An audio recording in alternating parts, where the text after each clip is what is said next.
it was literally 6 days a week, 4.5 hour round trip after school for about 6-7 years. Every day. I mean, and I was on my own. I was completely on my own. There were, and I'm sure I'm not the only one, right? I think there's plenty of us in that situation. But it did feel like a military operation.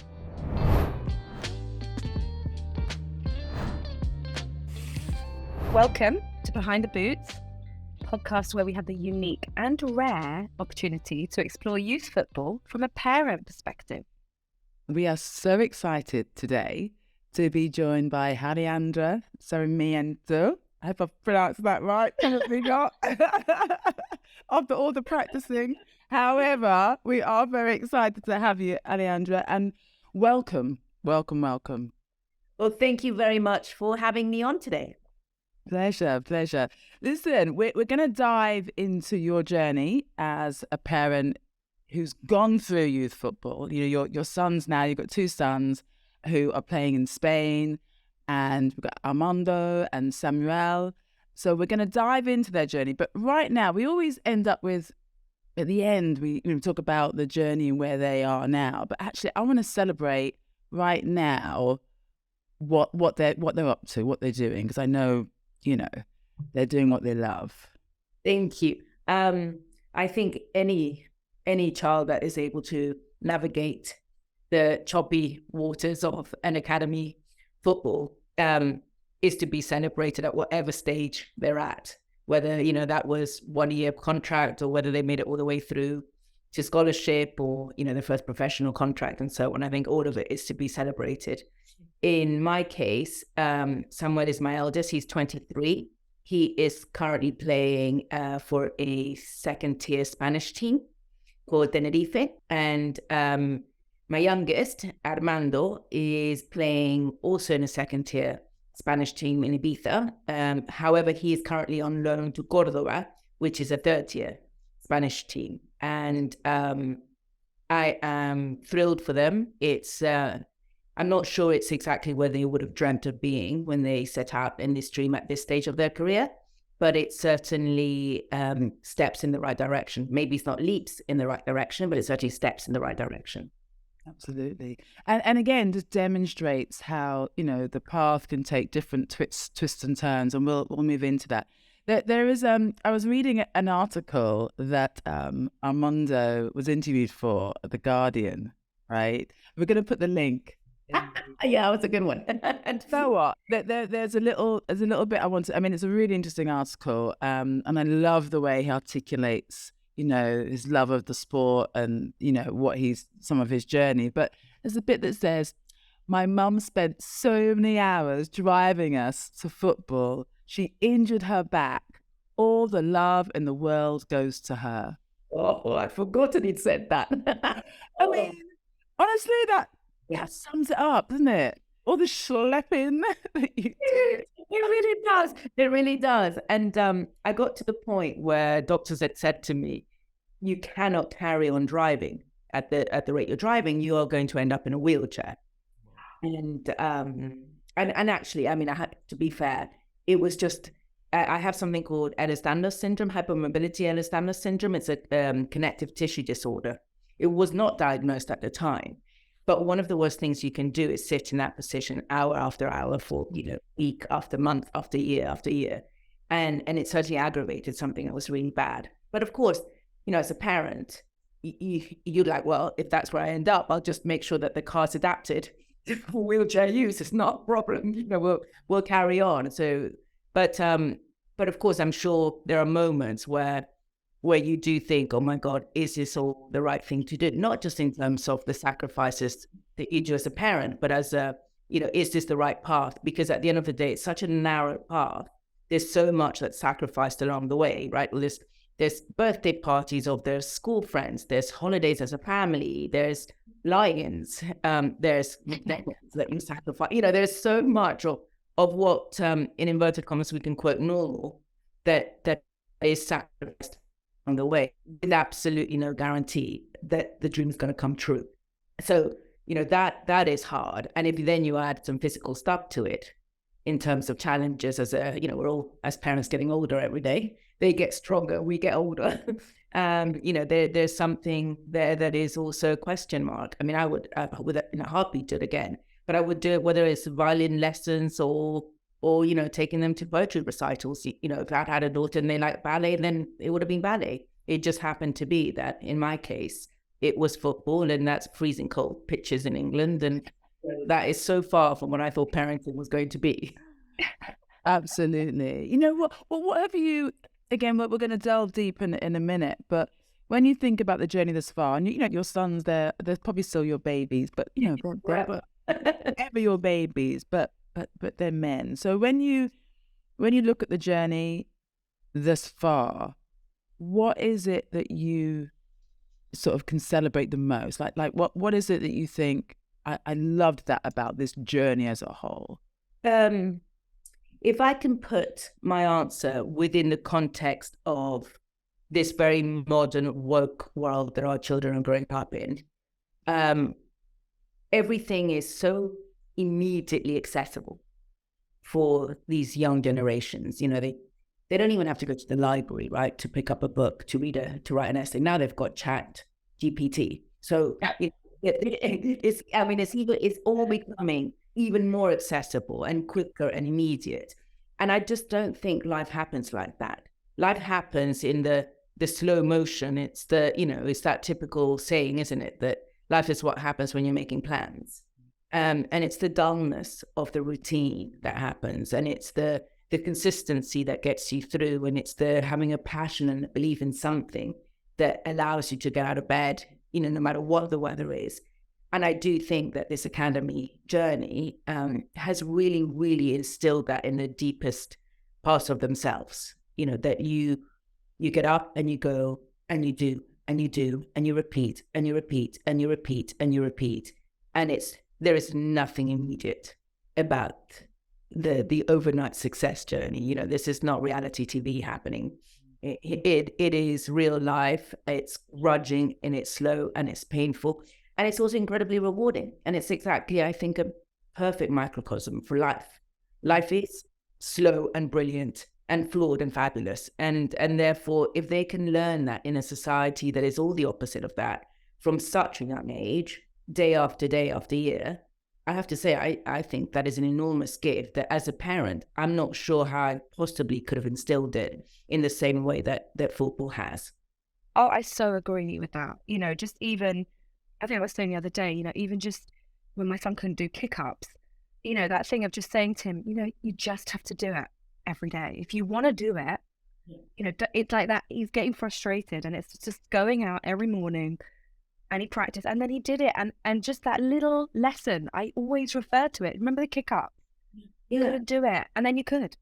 But just that daily thing of doing it, and, the confidence that can come from just seeing those little wins, and you see them in football, don't you? Yeah, and I think it's those human qualities of confidence and self-trust, and effort does equal result.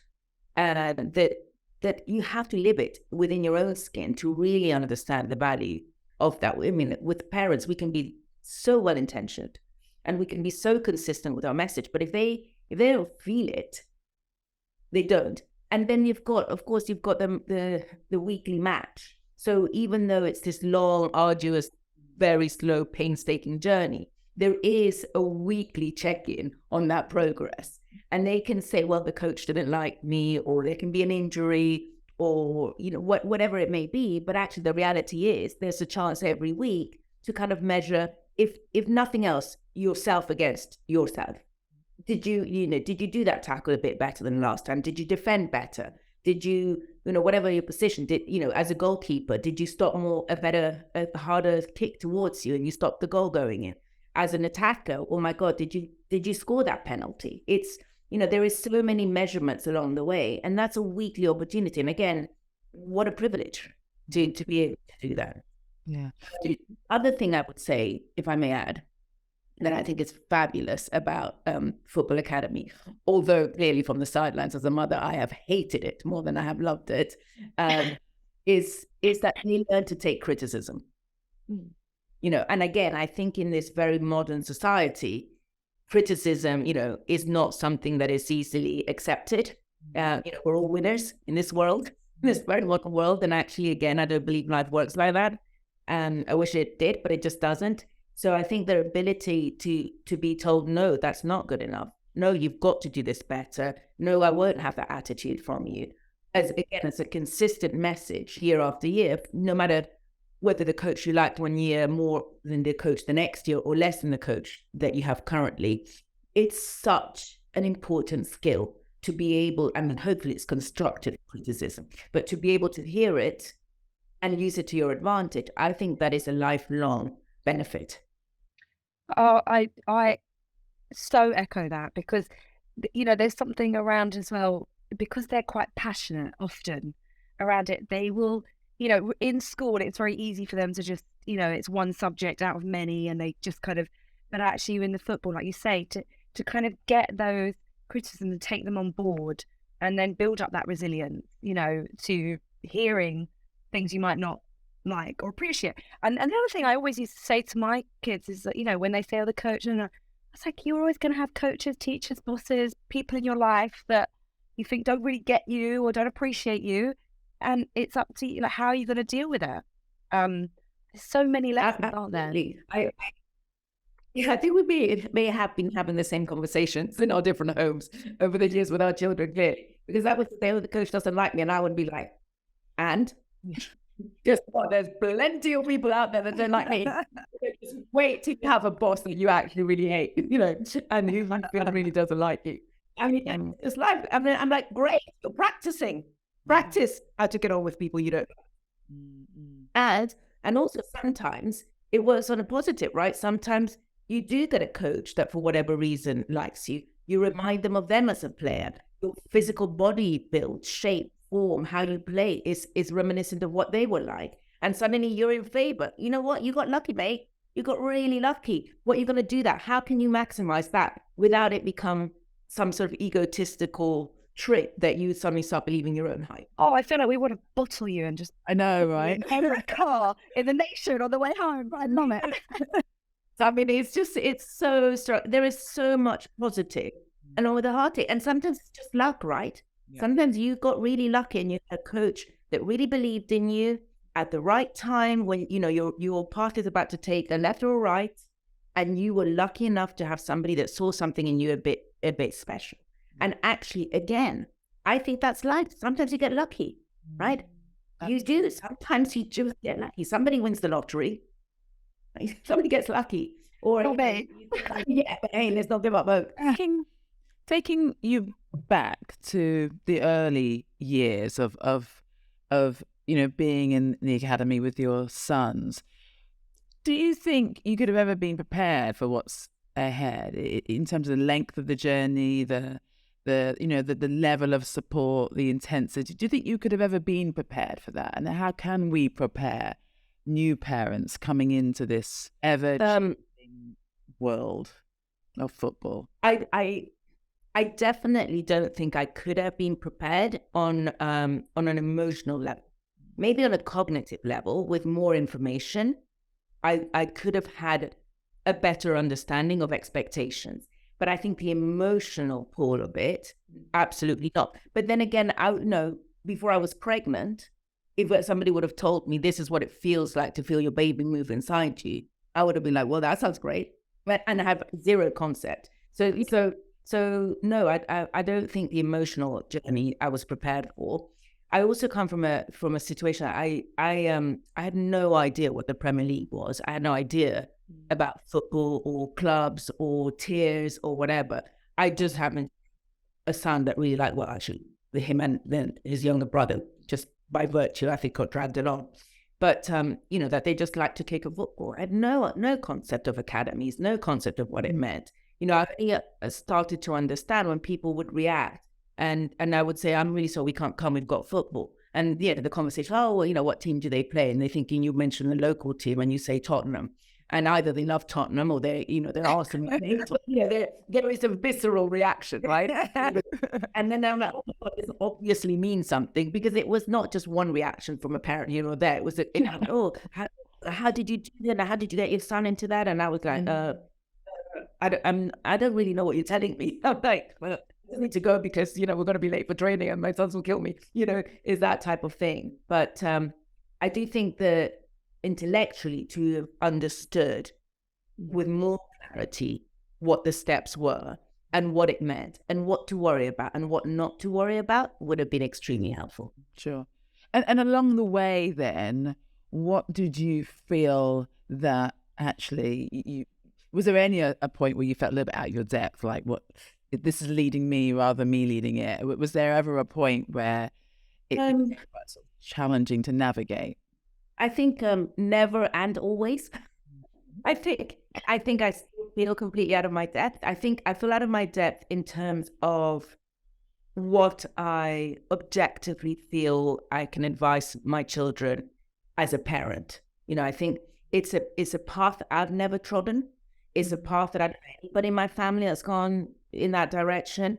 I have no concept of elite sports. I have no concept of academies or football or what it means or contracts. So, when my son says, oh, should I do this club or should I do that club? I'm like, I don't know. Is it a pretty town? Good. Do you know what I mean? It's very hard. So then you become much more of a listener. And so the conversation is different. The conversation isn't, my suggestion would be that you take path A or path B, club A or club B. The conversation would be like, well, what do you think are the advantages if you chose A or if you chose B? And what do you think are the disadvantages? And then let's weigh it up and let's come to a conclusion that you're happy with. And maybe in the end, that is better parenting, but it is definitely out of my comfort zone, especially when you're having these conversations when they're only, teenagers. I have no idea. I love you. Good luck. And did you struggle with that kind of business side of it? It becomes quite serious at a certain point, doesn't it? And there's agents and contracts and there's, it becomes quite, a lot to think about. Yeah. I personally didn't find that hard. That's why I mean about always and never. The practical side of it, I didn't particularly struggle with. I think because I'm forever in the present. So I'm not thinking of, actually the symbolism of this in terms of, well, is it the right name? Is it the right salary? Is it the right next step? What is that career path? I've understood that it's such a zigzag path to success, whatever that success may mean. And that's a whole different conversation, right? What is success? So for me, the practical things of agents and contracts, I took it very much at face value. I'm not seduced by the idea of agents saying, oh, I'd like to represent your son when they're like 10 or 12 or 15, or, Nike giving you some sort of scholarship so that you've got free booze. And listen, I appreciate the free booze. Fabulous. Thank you very much. That's great. It means you've made it. Life is so temporary that actually, no, I'm like, okay, let's take it one moment at a time in the present, and then we'll see where it goes. I mean, beyond that, we'll see. And then I have to believe in intention. Well, I do believe in intention. I don't have to, I just do. What is the intentionality? I do, is this something you're passionate about, son? Does this really, really matter to you? Do you like Nike versus Adidas versus, I don't know, something else? Under Armour. What is it? What are your choices? What is your dream versus the reality? What are your expectations versus what actually is on the table here? Because there's so much adjustment that happens along the way as well, that you have to have these bamboo boundaries, right? Where you are flexible, where you are adaptable. And again, if I zoom out, these are all great qualities to have. It's just painful in the process. Yeah. Wow. I mean, I'm slightly blown away by that. I want to unpack so much of that. I feel like we need to make a PDF. I know, right? So living in the present. Amazing. I know, you really are. The living in the present, just tell us about that, because I think that's a valuable message actually to share. So why is that important? Why was it important for you? Can I give you an example that is so in real time, because it refers to the weekend just gone. So it's now Wednesday. So literally, a handful of days ago. So one of the things that I think has been great post-COVID is that so many of the matches are now streamed live. So even though I no longer go to the matches because they're abroad, I do get to see every single match streamlined. So, I stream onto my computer, I screen mirror the computer onto the house TV, and I watch it. So there it is. Saturday, we're watching the Armando's match in Cordoba. And the players are all, running around. Suddenly, a player untouched goes down, completely down. He's out. You can see the goalie shouting. You see the two medics running on, the physios running on, and then the reactions of the players around their teammate, right? You've got some of the boys are just holding onto their heads and they're running around in circles. Some of the boys have just dropped on the ground and they're praying, and you understand this is serious. And then what was incredible, and I don't know whether that's just a way of transmitting live versus how they do things in England, they were homing in and you could see the medics doing CPR. Defibrillator comes out. This kid, 25 years old, obviously the epitome of health, as all these athletes are, had no pulse for 7 minutes. Wow. He supposedly, I think my understanding is that he had 2 heart attacks on the pitch. The ambulance comes on. They put him on the stretcher. They put him into the ambulance. The father, because he's not a Spanish kid, he's an international player for the team. The father happened to be at the stadium. He's run down to the pitch. He's getting into the ambulance. And as they're pulling the stretcher with him into the ambulance, he literally just suddenly goes upright and says, let's carry on playing. For him, it was a 2-second thing. He hadn't understood the enormity of what had just happened, right? So he's just pulled up and playing. And you could see the hand gestures and he's like, but I'm fine. Let's carry on. I'm fine. Anyway, he completely survived. He is, what a blessing. In the hospital, he's still having some tests done, but there's no neurological damage. He hasn't had another heart incident since then, and so on. Now, of course, that's an extreme example, but I'm sharing it with you because A, it happens, and B, it really does. It's a brutal reminder of how actually tomorrow's not guaranteed. So stay in the present. You have to stay in the present, and all you can do is be the best you can that day. That means you make the best decisions with the most informed heart and head space that you can. You hope for the best and you prepare for the worst. It's all these cliches that actually are cliches for a reason. Yeah. But they're important, and they are what matters, right? Because who knows? Maybe they themselves decide at 25 that they no longer want to play football. Maybe they're going to do it at 35. Maybe they go in another route and become coaches. Maybe, I don't know, look at Ryan Mason. Now, he had a terrible moment on the pitch, and then now is possibly going to be, well, actually, I don't think he will be head coach, but is now assistant coach. And, for a moment there was tipped to be head coach of Tottenham, as Conte has been, mutual agreement that he's left. So, you just never know what's around the corner. And there's a real beauty and there's a real freedom in that, I believe. You can only do the best you can do with full presence, full open heart, very clear understanding of your intentions, and not to get seduced by the highs and not to get distraught by the lows. It is just part of life, and I think football is just a microcosm of life. But yeah, stay present in the present. You never know; it's just nothing's guaranteed. Yeah. And there's certainly, I think, we see it on the sidelines all the time, parents, who are obviously, hopeful that their child will succeed in the direction they're going, but that what if, they're trying to do everything now, the extra coaching, the extra lessons here and there, and sort of busying their mind with, the release, the retainer release meetings or review meetings, the scholarship, the next, and it's exhausting. I believe as parents, we have to take responsibility for the role that we bring into it, right? Because how many parents are trying to vicariously live through this, their child? How many of our own dreams have been unfulfilled? And maybe not as footballers, but as, I don't know, success, faith, whatever our narrative is. What is it then that you just think, hang on, wait, that's my dream? Back off.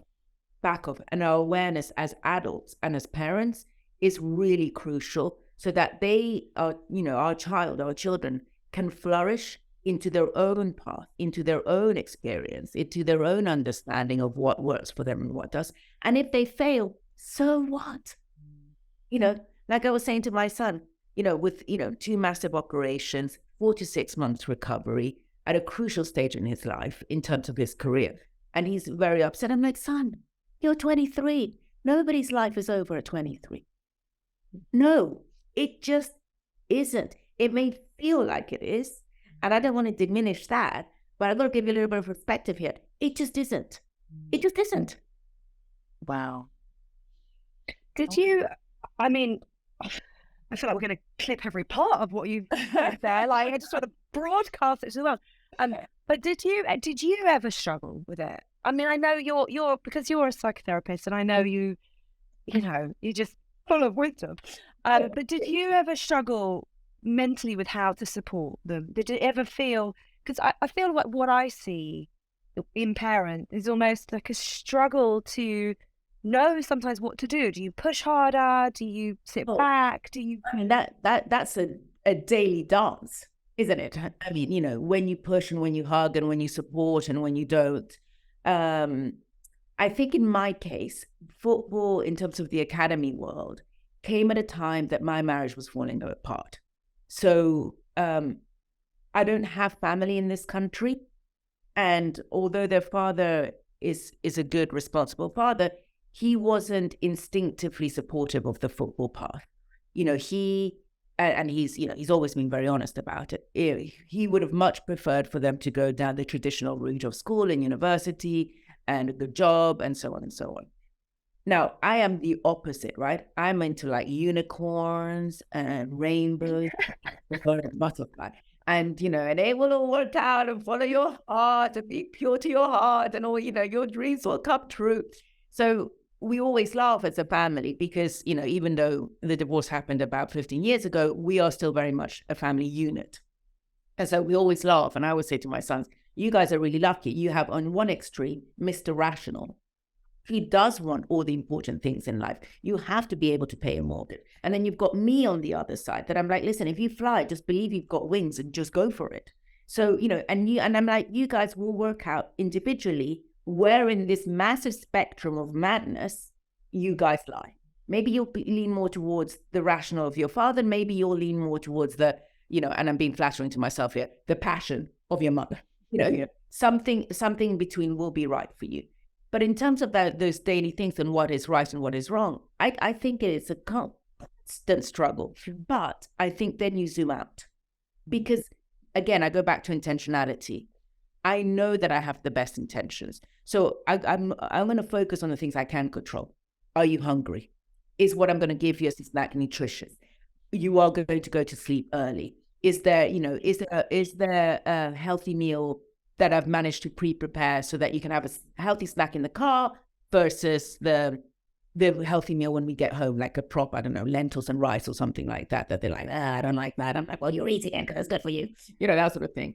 And also understanding that there's got to be play. So that one day off and they said, can we have our friends round? You absolutely can have your friends round.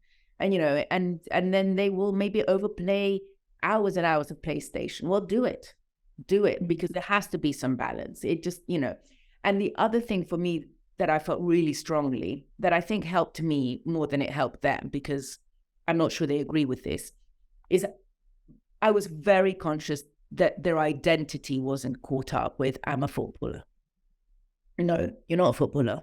You're Samuel, you're Armando, you happen to play football, you happen to love it, right? You're not a footballer. If you don't play football tomorrow, you still exist. So no, you're not. And that affair, for me personally, allowed me to then slightly detach from the emotional intensity of it all, so that I felt whatever advice I gave really was from the heart. Mm-hmm. And I could always say, listen, the moment that this is no fun, you stop. Because this is too hard for it to be something that you don't, and you think this is an easy way to make money. This is not an easy way to make money. It's a really difficult way to maybe, perhaps, possibly, potentially one day in the future make some money. This is not, this is not that easy. So those were those type of conversations. And again, what a privilege to have the opportunity to have those type of conversations. But How does that sort of conversation happen? Because it's, you know, it's a term that's used so much. You know, when you ask a kid what do they want to be, I want to be a footballer, right? It just rolls off. Other people will, you know, will also use that phrase a lot. You're a footballer and you're like 10, right? Yeah. Never. And how as a society, how can we help sort of change that, you know, that I think that mindset that others have? Yeah, I mean, I think as a society, surely the conversation or that slight twisted perception can only happen if it starts on the individual level first, right? How do we as parents, how do we as families, how do we as schools, how do we as extended families and schools and support networks for our children make sure that we don't emphasize this role and this image and this identity without taking away the joy and the recognition for that consistent hard work, right? It's again, it's a balance. And I would say, for example, when it came to things like Christmas, I remember one year, and again, I must have been the world's most disappointed mother that Christmas. I gifted my sons a dictionary. Well, I think they were like 10, and they were like, "Oh, what is this?" And of course, I was like, "But look, what I'm saying is, you're not a footballer only. You see, there's words, and isn't it amazing to have words? And what a gift to have words." And they're like, "Yeah, right, thanks." I'm sure I hope I got them something else, but I do remember that I had really put a lot of thought into that gift, right? Because it was so, and I think if you start young with that idea, then there is no concept internally that I am the footballer, right? We read books, we went to the cinema, we discussed life, and also because I think I was on my own with them in terms of the football runs and the preparing the meals and the schoolwork and all that. We became very much a team, the three of us, and we really helped each other. So the glory of the image of the footballer was really quickly dissipated from the inside, right? It was like, right, so I'm going to take your brother, you know, you need to make sure that everything's prepared. You need to make sure your homework is done. Have you got your school uniform out for tomorrow? Right. You know, can you have the table laid so that when I come in, I don't boil do not boil the water for the pasta, but can you make sure that everything is ready for me when I come home with your brother to do it? And then, of course, the next day we'd swap over because it would be the other one's turn to train. So it was every day for you, wasn't it? I mean, it was literally 6 days a week, 4.5 hour round trip after school for about 6-7 years. Wow. Every day. I mean, and I was on my own. I was completely on my own. There were, you know, and I'm sure I'm not the only one, right? I think there's plenty of us in that situation. But it did feel like a military operation, and it did feel like every one of us had a role to play. And if, you know, a very delicate house of cards, that if one piece was out of place, it all collapses. So again, the image of the footballer in the glorified external understanding of it was so not true from the inside. Did you clean your boots? Have you done your homework? Okay, good. And in the car, right? You know, do you have I don't know, is there a spelling test? What do we need to do here? You know, let's talk in the car. What questions do you have? Is there anything up from school you don't understand? What history lessons are you doing at the moment? Do you need to practice capitals for your geography? You know, whatever it was trying to maximize the time and space. And sometimes, you know, I'm sure you both know, they're just too tired after, right? So then it would be like just listening to music. What song do you like? And then they're not a footballer in that moment. They're just a teenager that are showing you a song that they love. So then we're like, okay, crank up the volume. You know, that's it. And hopefully that allows for much more rounded understanding of who they are beyond I'm a footballer. And hopefully you lead by example. I don't go around say to them, did you know I'm a psychotherapist? No, let me talk to you, I'm a psychotherapist. You know, I'm like, nobody does that. I mean, nobody I want to talks like that. So some people do. No, they would have made me. I want to have them run for dinner. Well, no, can I just rewind there a minute? Because I'm still stuck at the bit where you're like, have you cleaned your boots? Have you done this? Have you put the table? I'm like, I'm so guilty. I think it's because it's that classic thing of I'm just efficient. I'm just more efficient at this stuff than my kids. Or I think I am. I don't think I've tested it. But, you know, so I will just clean the boots as we get in the car and I will just sort of, and I loved what you're saying there. I feel like that's a little bit of nugget there, that actually they were quite responsible in your household? Yeah, but you know what? I think I mean I completely share your love of efficiency, right? I would say I'm a control enthusiast. It's control, like efficiency thing. Yeah, I'm a control enthusiast, and it really matters, right? But ultimately, it's a false sense of control, and actually, in reality, took over. I just couldn't do it all. Yeah, I just couldn't do it all, and physically, my body was challenged. I just couldn't. I couldn't do it all. So I think that you guys helped me. Not, I mean, there would be some days that they would have to tie my shoelaces up for me because bending down is very painful. And so I think they, again, it worked really well because there was no I'm doing this just to teach you a lesson. It was pure survival. Yeah, and it gives them a sense of responsibility, doesn't it? Yeah. And accountability. Yeah. So there's something else that I want to unpack in that, and all the time that you've spent with them, in the car, on the journeys.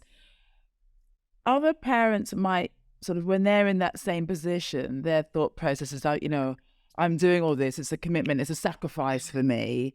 Something needs to come of it, right? Like, what's that about, and what damage does it do?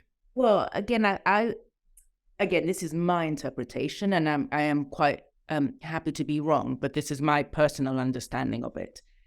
I think I go back to the idea of us as parents being aware of what drives us. What is our motivation in supporting our children? Because often if that feeling of, oh, I've sacrificed everything for you, there better be a payback. I want the big house at the end of this too, and you better look after me. That sort of thing. Actually, then it's not about you. It's not about your child. It's about you. So it's that recognition. What is it? What is the narrative inside your own head? Why? Why do why are you becoming resentful of something that you are actively participating in? You've got a role in that, but you have to be accountable for your choices. If you really don't believe that this is the right path for your child, then you have, I think you owe them the honesty to say, I don't believe in this. I cannot support you in this. That's neither right nor wrong. It just is. And if therefore I don't support you in it, listen, you have to, if you want to do, if that's your dream, you need to find your own way. You need to find, I don't know, somebody that lives locally that you can go with them, or you work out the train, son, and you do it. But don't count on me, because you can't do the resentment, and it's not payment. You don't take your kids to school and then say, well, you better teach me what they're teaching you in school, and I'm going to get a percentage of your salary when you get it, and the first house you're going to buy better be for me. It's interesting what happens with football. It's a sense of entitlement, like I sacrificed so much for you. Well, if it feels like a sacrifice, I would say, well, that's a massive red flag, and pause, zoom out. Why does it feel like such a sacrifice? Maybe it's a parent who didn't have that level of support in their own life when they were a child from their own parents, and they're overcompensating. There could be so many other things at play here. It is our responsibility. We are adults. We're not just parents. We're adults. We have to be accountable for our choices and our thoughts and our narrative. We have to be able to understand what drives us. And if it's not coming from what I would call a pure heartfelt space of love and support, don't do it. Don't do it. It's not the right path for you. It's stressful enough for the kid anyway. What, you think that child's not going to feel it? It's going to feel it. So what, you want to burden them more in a world that is already full of stress? I don't think that's healthy for anybody, not for the child and not for the parent. Can I just do a mic drop right there? Cat, you want to follow that? Well, I mean, I was even just thinking, mine isn't like, oh, you could buy me a house, but it's more like, I just want to, if we've just driven halfway across London, I want to see you enjoy it. Like, I want to see you playing and having fun.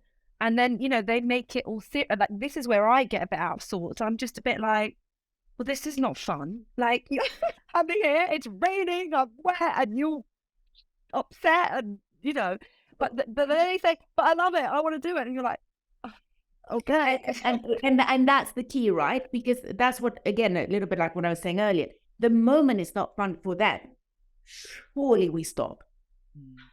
I'm happy to stand in, hopping on my feet in the rain or the snow, great when it's sunny and we get tan on the face. This is I had to take well then, but right, But if it's not fun for them, why are we doing this? If it's week after week after week, that you're upset and frustrated, then we need to reconsider. But if you're frustrated because you're playing on the right wing and you like to be on the left wing, well, son, get over it, because that's bad. You might not get as an adult the presentation that you wanted to do in the office. You might not get the promotion that you think you deserve, and something. That's life. So that don't come around to me. But if you're not enjoying it, if you're not happy in this pursuit, then we need to reconsider. Because if you're happy, then it's worth it. I love that. You shut us up. This is a world first. Oh my God, I love it. I mean, it's just so incredible, isn't it? It's such an incredible opportunity. And I'm so glad, actually, that I had no idea what it all meant. Because what I believe is it has allowed me to have such a fresh experience of it all. That a little bit like when you're the outsider, right? Maybe you get to observe in a much more acute way. It's a fresh pair of eyes looking at something, and the things that you're supposed to just bow your head and not consider whether it's right or wrong, but just full acceptance. I don't come from that space. I don't care whether it's Tottenham or Arsenal or West Ham or, I don't know, Yeovil Town. I don't care. I'm like, is my child safe? Is my child happy? And is my child healthy? That's it. That's it. And did you see stuff with other parents? With you in, when you were on the sidelines, and as a psychotherapist as well, you must be at times like, oh my God, crazy and also humbling. I mean, first of all, there's some things I think the academies can do a little bit better. I remember in one retain and release, and the boys must have been 14 or 15. And one parent was convinced that their child was going to get the extended contract, right, the retain. And they didn't. And I don't know how it happens in your academies, but at Tottenham at the time, you could get a phone call, you could have a meeting, or you could get an email, if I remember correctly. Those are the three ways that you could find out. And they had opted for a meeting. And they'd gone in for the meeting, and then in the meeting, because I think they thought, we're going to celebrate. Yeah, it's a retain. And in the meeting, they said, actually, your child, we're going to release your child. And the parent said something along the lines of, well, why? He's very good. And they were like, well, we believe that actually, in terms of the potential of growth, they've hit a ceiling. We're talking about 14, 15-year-old. I mean, as a concept, that's just crazy. But, put aside my own opinion, maybe as professionals, they have a better understanding and better judgment. Their point was, this is as far as your child is able to progress. Therefore, we believe that there's no, this is it stops here for them, the journey. And the parent kept pushing and pushing and pushing. Can you explain why? And does he need to work on his left foot, or does he need to work on his right foot, or does he need to work on the fitness, or does he work, the tactical awareness? And then eventually the coach just said, listen, he's just not special. He's just not special. And that phrase absolutely destroyed the parent, bearing in mind that the child was in the meeting with them. I mean, that surely, again, that I think academies can be responsible for. Train your staff. No child should hear that at that age. They put so much time, love, and effort. That is literally sweat and tears gone into that, right? So I think things like that are very good. And I can only have compassion and sympathy for that. The other extreme was, I remember before they were formally offered a contract. So they must have been 7 or 8, right? We're talking the size of a newt. I mean, it's like an embryo going to football practically. And it used to be a Friday night. So, it was a Friday night traffic on the M25 to get there.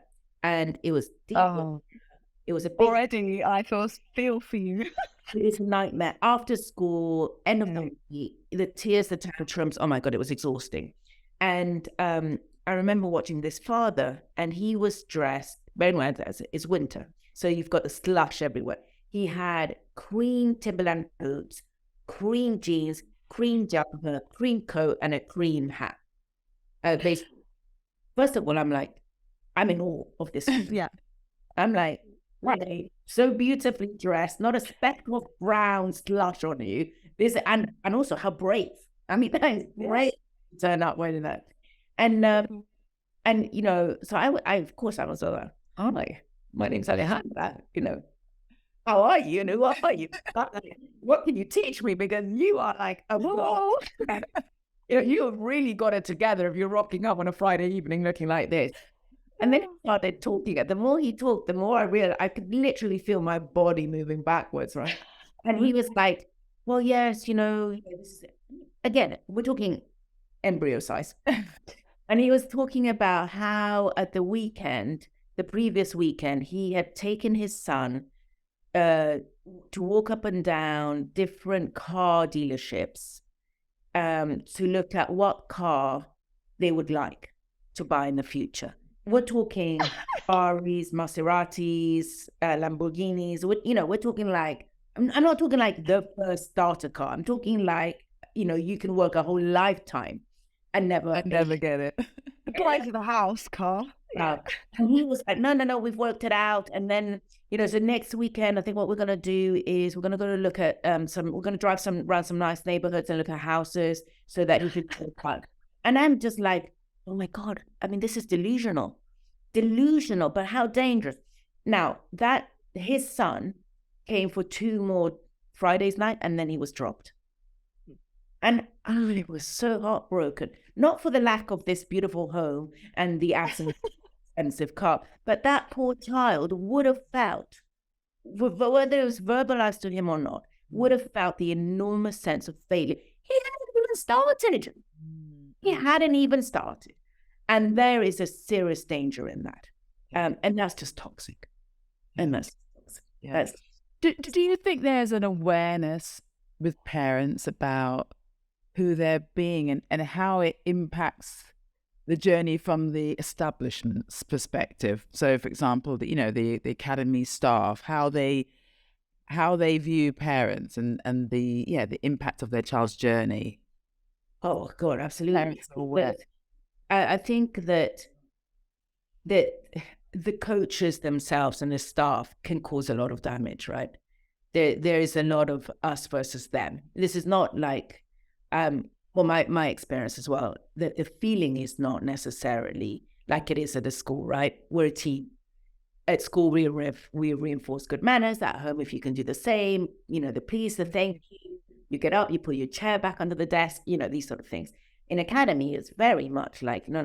We're the staff and the coaches, and you stay well away. There's only certain areas in the pitch that you can watch from. You're not allowed to shout encouragement. That sort of power dynamic, that hierarchy is really established really quickly.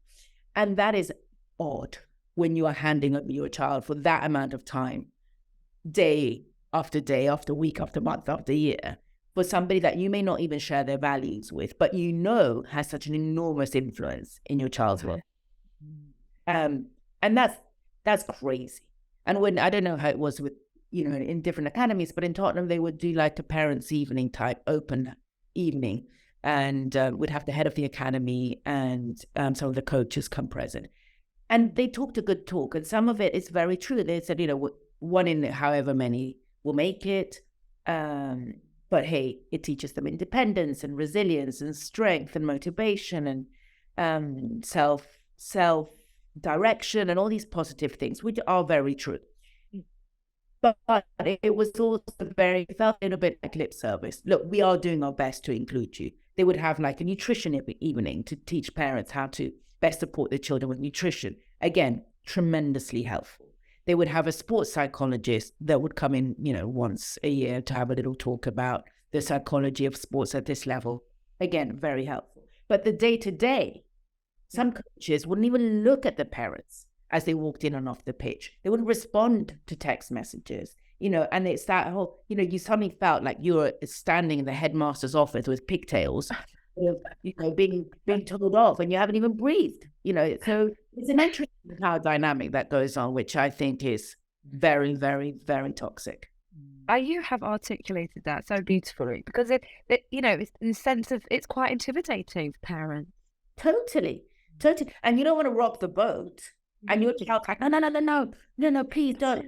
Please. I mean, I remember one time my child was like, got really high fever. They're sweating from the fever. They're coughing. They're clearly unwell. And they're like, no, don't take the clothes. I'm okay to play. If I don't play this week, I'm not going to play next week. I'm like, son, you can't breathe. You're not going to be able to run on the pitch. He's going to work it out 2 minutes in. No. And anyway, so, those in paracetamol, off you want to play. At no point did anybody say, oh, you look a bit off today. And it reinforces that level of sacrifice. It basically teaches them to lie. And by default, it encourages us as parents to play our role in that deceit. Yeah. Not okay. Yeah. I love what you're saying about power dynamic, because as new parents, you can often enter that and kind of just not get the hierarchy that is here. You could be out in a week just because you haven't sensed that. You haven't quickly taken that in. Absolutely. It's like joining a club that you don't know what the rules are. You don't even know what the language is, And unless you observe, you're going to really put foot in it. But then I'm like, well, then put your foot in it. Yeah. If it's about the care from your child, again, from a perspective that is about true welfare, about Ferrari in the big house. And can my child play left wing, please? Because you coached and understand how good my child is on the left wing. I don't know why you keep playing him on the right wing. If we take that narrative aside, and it really is about duty of care, well, then we all have a duty of care. We have a duty of care as parents. We have a duty of care as coaches. We have a duty of care as an academy, as a society.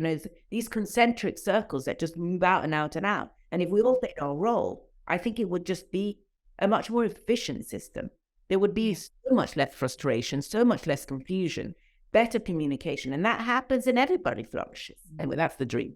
Yeah, I mean, so there's it's a very fear-based environment, isn't it? I think that for parents, and kids. I mean, even coaching. I mean, just the whole football. I mean, even at the you make it to we say make it, or you're in the top team in the top club, and you're on the bench. It's just all the way through, isn't it? Or the manager's out tomorrow, or it is a kind of insecure world, if you like. Here today, gone tomorrow. I mean, you can understand why mental health is such a massive issue, but still very unspoken, right? And again, every time you think you've made it, you've made it to the next stage, which inevitably puts you at the bottom of that ladder. And then you start again, and it is an everlasting circle. You just go on and on and on and on. So again, what can we do as parents? I think we have to instill in our children that sense of you are loved, you are okay, you are appreciated, you do the best you can, you believe in yourself, eat well, sleep well, do the things you can control. Everything else will be, you can have a heart attack on the pitch. Enjoy it while you can. Absolutely. Another mic job. Oh my gosh. God. You're amazing. I want you in my car every day. It's one of the things I really miss, right? Is those car journeys. Because to have your child trapped in your car day after day, for hours on end, on such a regular basis, my God, you get to know your child really well. I would find out. I would not even find out. I would just instinctively know where they're at by the way they open the door handle. Car, right? And I used to joke with them. Oh my God, if God forbid I die, right? The photo that's going to be on top of my what do you call it? The casket is going to be hands on a steering wheel, my hair from the back. And I said, that's my mom. You can recognize the back of my head and the hands on the steering wheel. But do you know what my face is? How taller my eyes are? Happy teeth. Have you noticed that about me? It's that sort of thing. God forbid I die, and you'll only remember the back of my head and the hands on the steering wheel. And I so relate to that because, again, when people know that you've got a child in the academy, one of the first things they say after the what's their plan B question, because that's always in there somewhere, but is, it's such a commitment. It's a lot of work. And you just think, well, actually, I love spending time. Sometimes I've been asked to shut up and I will, but other times you get to talk about the day, how you're feeling, the school, what music, who's playing. We're going to battle the playlists in the car.